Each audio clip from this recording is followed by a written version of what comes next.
Our congratulations to Michigan Field Hockey, the Wolverines winning the 2024 Big Ten Field Hockey Tournament over the weekend.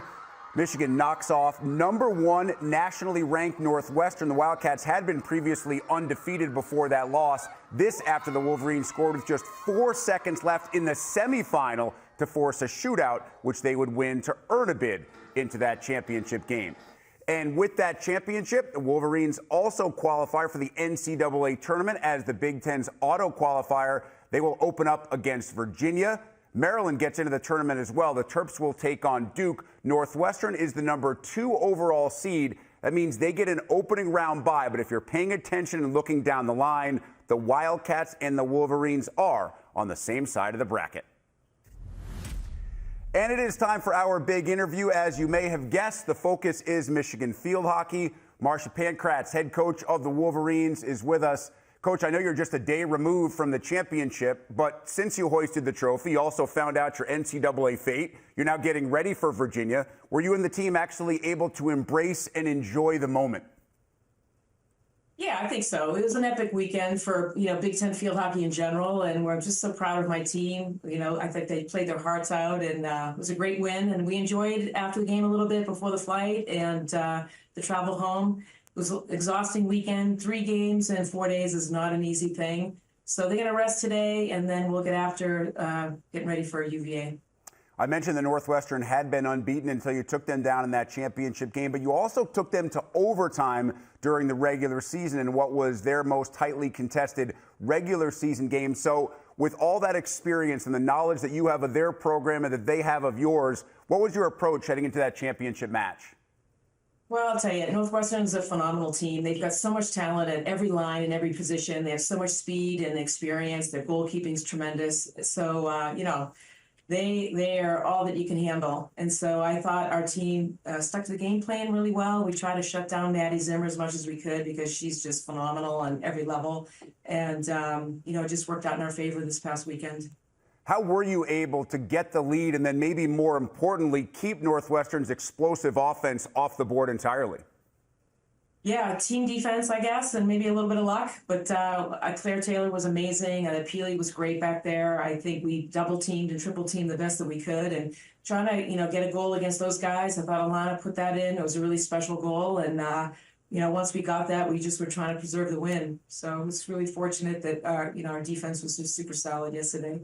How do you describe the emotions of a head coach as you're watching the final seconds tick down in that type of setting? I imagine they're going about as slow as you could ever envision them going.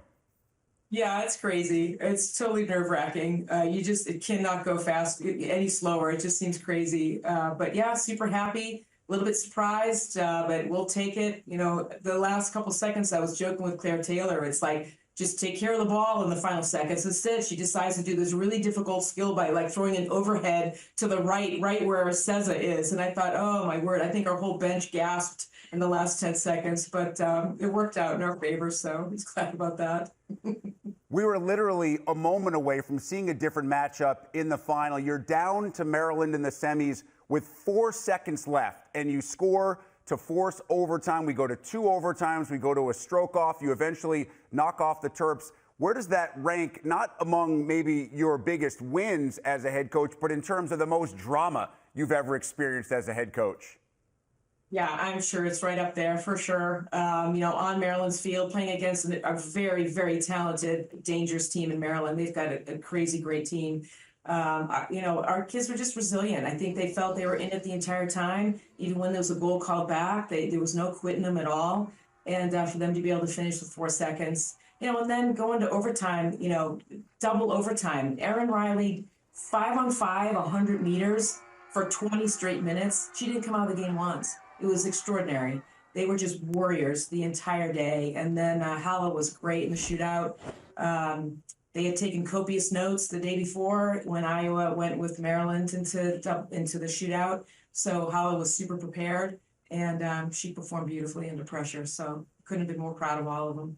I know you've been in that position as a player during your career and as a coach to watch your players try to score in the shootout, to watch your goaltender try to deny in the shootout. So take us on the field. What's it like if you're a player and everyone is watching you and you know that there's only one good and one bad outcome based on what you and the goalkeeper do?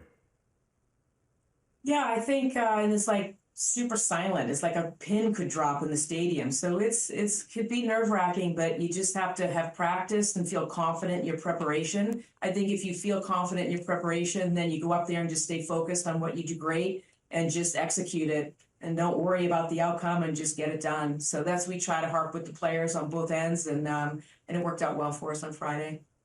As I mentioned, coming up next, you get that matchup against Virginia, your first outing in the NCAA tournament. What concerns you about the Cavs? With the full knowledge, I know that you have a lot more scouting to do before that match later this week.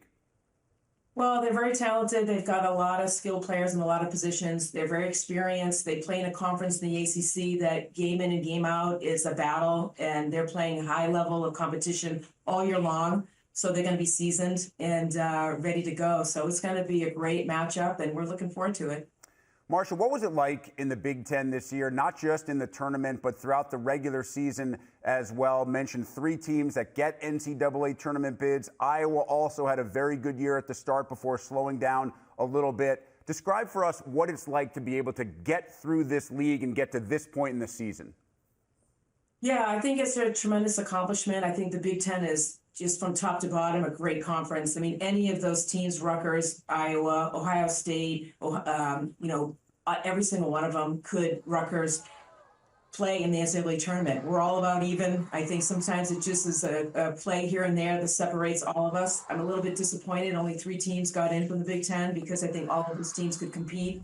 And we're just fortunate to be here and really looking forward to it. Now, Marcia, I know you're worried about Virginia right now and Virginia alone, but we do like to look at the bracket, and should you win that game, it likely sets up a third meeting with Northwestern over the course of the weekend. Fair to say that's a date that you and your team would welcome very much? Well, it's not easy to play a team 3 times in a season. We knew we were going back to Northwestern if we weren't a top 4 seed, but we're not worried about that quite yet. Virginia is all we can manage, and we're going to really focus on just the first quarter of that game and move from there. But like I said, it's a great matchup all the way around. It should be some really good, fun hockey to watch. Marcia Pankratz, head coach of Michigan field hockey, champion to the 2024 Big Ten tournament, now moving ahead to the NCAA tourney where they will face Virginia later this week. Marcia, congrats again. Really appreciate the time. Best of luck to you and the team in the NCAAs. Great. Thank you very much. Appreciate it.